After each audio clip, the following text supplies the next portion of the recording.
guys, what's up? Max here from Max Plays MTG, and I have another MTG crash course for you guys today. And today we're talking all about dual lands. Now, first things first, let's get a little background information. As you well know, this is the back of a Magic card. If you need to follow along, take the back of like a basic land or something and help write on it so you can understand the terms of this video. Now, the two colors next to each other, for example, white and green here, means that they are allied colors. Two colors not next to each other, for example, black and green here, are enemy colors. And a set of three colors next to each other, such as white, blue, and black here, is called a shard. So those are going to be the three terms you're going to need to know for this video. So if you need help with this, make sure to write this down in the back of a basic land or something. Well, what will I not talk about? Well, I'm not going to be talking about Vivid Marsh, for example, a land that taps to add a black or removes counters to add different colors. I'm not going to be talking about lands that sacrifice to add different colors of mana, and I'm not going to be talking about lands that tap for any color of mana regardless. I am talking about strictly lands that tap for 2 or 3 colors. So, why are dual lands good? Well, there's 3 major reasons. The first is that they help you to be able to play multicolored decks. The second is that they can help ensure consistency in those decks. And the third is that there's certain other advantages that we'll get to later. Well, we'll start things off with the good ones. The original dual lands. These are a set of 10 dual lands that tap for 2 colors each and have both basic land types. For example, Volcanic Island is an island mountain and taps for red and blue. Pretty simple, right? But now let's talk about some interesting facts about these lands. First, Volcanic Island was not printed in alpha. Another interesting fact about the original dual lands is that the original art file for Plateau was corrupted, so the unlimited art is different from the revised art because they had to redo the art.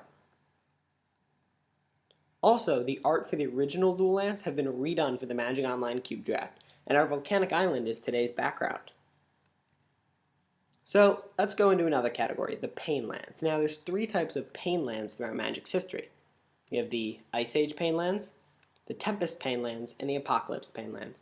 And what all of these do is they tap to add a colorless to your mana pool, or tap to add 2 or 1 of either color to your mana pool, but then you take a damage. That's why they're called the Pain Lands. So the Ice Age lands were, of course, an Ice Age, and they are allied colored, again meaning that the 2 colors are next to each other on the color wheel. These lands were printed in 5th, 6th, 7th, 9th, and 10th editions, as well as originally being printed in Ice Age. On the opposite side, we have the Apocalypse, or the enemy colored lands. Again, these are the opposite color wheel lands, and these were only printed in Apocalypse, 9th, and 10th editions. Similar to the Pain lands from Apocalypse and Ice Age, we have the Tempest Pain lands, which are the same thing, but they enter the battlefield tapped and were at the common rarity. So that's enough about Pain lands. Now let's talk about fetch lands. Now there's 4 major types of fetch lands: the Mirage fetches, the Onslaught fetches, the Shards of Alara fetches, and the Zendikar fetches.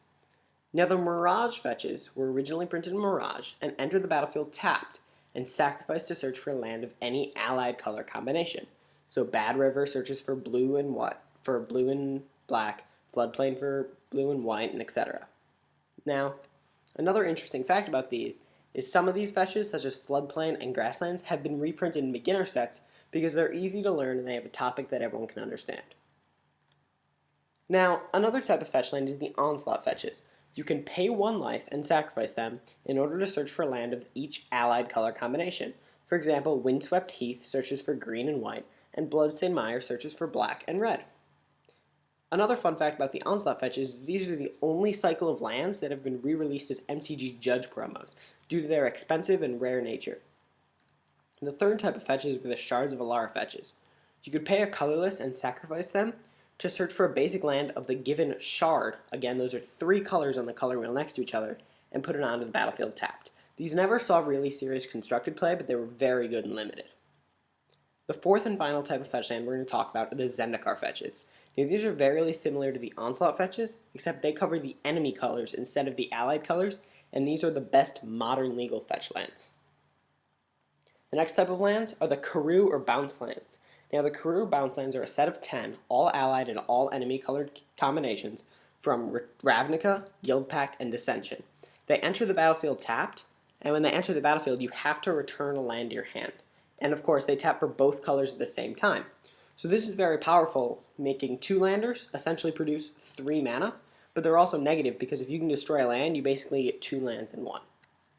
Another type of land we're going to talk about are the shock lands. Now, the shock lands have been recently printed and returned to Ravnica, Gatecrash, and Dragon's Maze, but go back all the way to the original Ravnica block.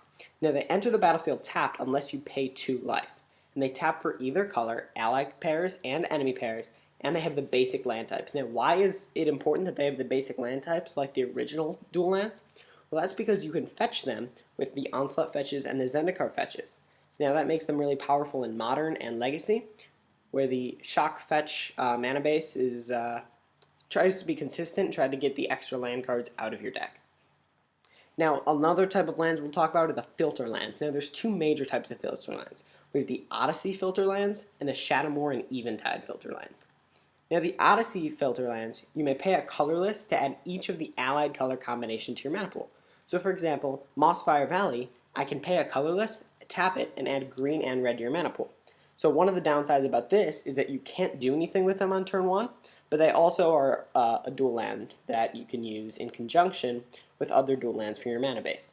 Now, the other type of filter land is the Shadowmoor Eventide filter lands, and you can pay either color of mana to add any combination of the colors to your mana pool. So I can play with Cascade Bluffs, I can pay a blue or a red to add blue-blue, blue-red, or red-red to your mana pool, or they are useful on turn 1 because I can still tap them for a colorless. And now the Shadowmoor had the allied color, and the Eventide had the enemy color of these new age filter lands.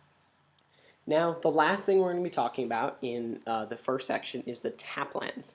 So we have the Invasion tap lands, the Cold Snap tap lands, the Zendikar tap lands, and the Return to Ravnica and Gatecrash tap lands. And why are they called tap lands? Well, they enter the battlefield tapped. So we have the Invasion tap lands. These are one of the most basic types, and they just enter the battlefield tapped and can be tapped for either allied color. So, for example, Elfane Palace is enter the battlefield tapped, add green or white to your mana pool. And these were the lands that were reprinted at Uncommon in 8th edition between the gap of the Pain lands from Ice Age and Apocalypse block. The next type of tap lands are the Cold Snap tap lands. They enter the battlefield tapped and can be tapped for any allied color. But what makes these different is these are snow lands. So they can also help pay for activated abilities and costs for snow permanents or snow spells.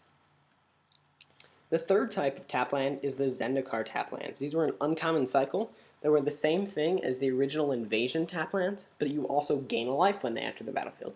Still very simple and still widely printed in dual decks and Commander series and stuff like that.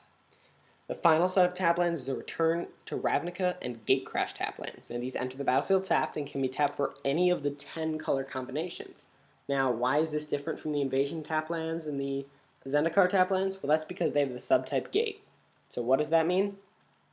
Well, first, let's talk about this Dragon's Maze Guild Gates.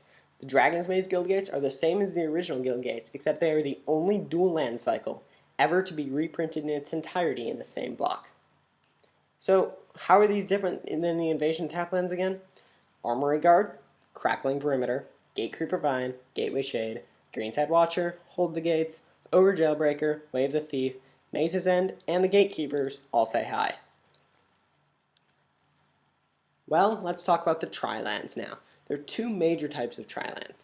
We have the Planeshift Tri-lands and the Shards of Alara Tri-lands. Now, the Planeshift Tri-lands are a layer in their addition types. So it says land-layer. And when they enter the battlefield, you have to return a layer card to your hand or sacrifice the land.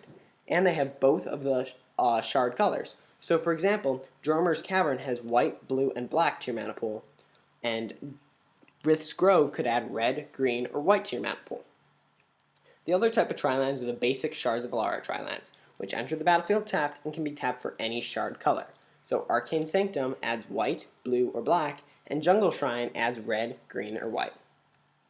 Now let's talk about some other dual lands that aren't one of the major types, but have been seen.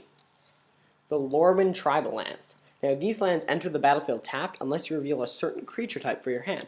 So Ancient Amphitheater forces you to reveal a giant if you want to enter untapped, whereas Giltleaf Palace makes you enter the battlefield tapped unless you reveal an elf from your hand. Now, an interesting thing about this is the only cycle where it's not all allied and not all enemy, where it's a mixture of the 2. And Murmuring Boss says hi. This is part of the Lorwyn Tribal Lands, but it doesn't fit into the cycle. It's a land-forest, which means you can search it out with a fetch land, and it comes into play, you may reveal a tree folk, and if you don't, it comes into play tapped, but they can also add white and black, which is essential for Doran. So this is kind of a Lerman tribal land plus a pain land kind of in one. Now the Tempest Slow lands. Now these lands, you can add a colorless to your mana pool, or add an allied color to your mana pool. But if you add the allied color, then it doesn't untap. These cards aren't great, but they did see a functional reprint in Champions of Kamigawa, where they were known as the Champions of Kamigawa Slow lands. Now, we have the M10, M11, M12, and M13 buddy lands or check lands. Now, these lands enter the battlefield untapped if you control a land with either of the allied color subtypes. For example, if I want to play a Drowned Catacomb, it enters the battlefield untapped if I control an island or a swamp, and can tap to add blue or black to my mana pool. Now, these lands were mirrored in Innistrad when they became the Innistrad buddy or check lands, and these are the same thing as the M10, M11, M12, and M13 buddy lands, except that these add the enemy colors to your mana pool. Now let's talk about the Scars of Mirrodin fast lands. Now, the Scars of Mirrodin fast lands enter the battlefield untapped if you have 2 or fewer other lands. So essentially, on turns 1, 2, or 3, these enter untapped in a normal game, and turns 4, 5, 6, they all enter tapped. And what's good about this is that it can help provide consistent early drops and leaving your mana untapped while still being a dual land later in the game.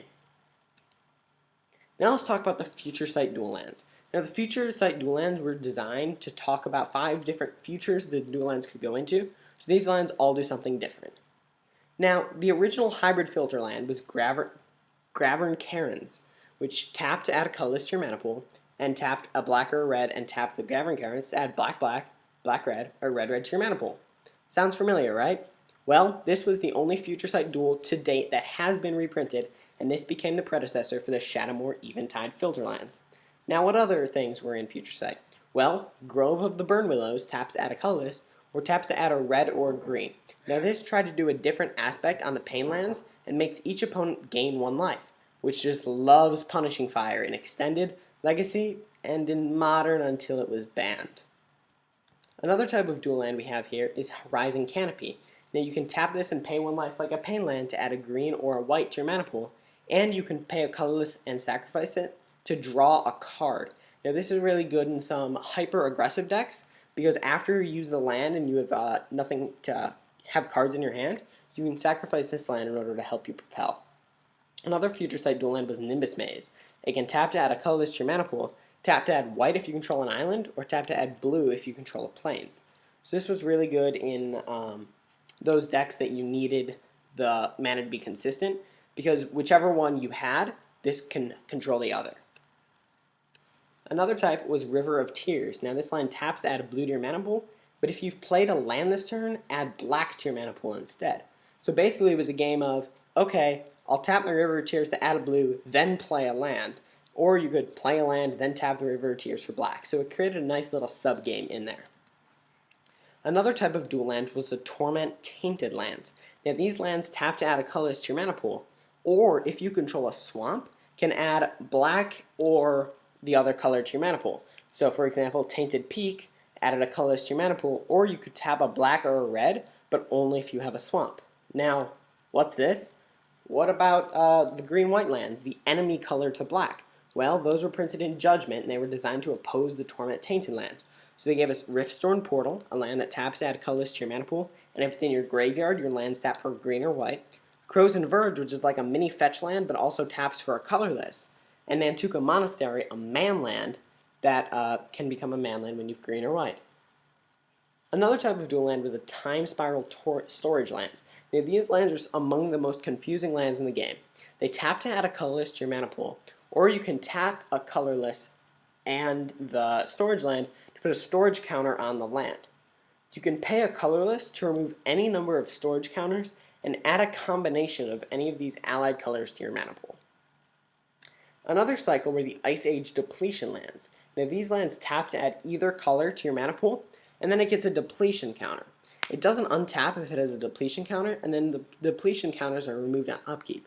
So basically, it taps to add either color to your mana pool, but then it doesn't untap. So it's very similar to the Champions of Kamigawa slow lands. Well, that's all I got. If you have any questions or comments, feel free to leave them down below.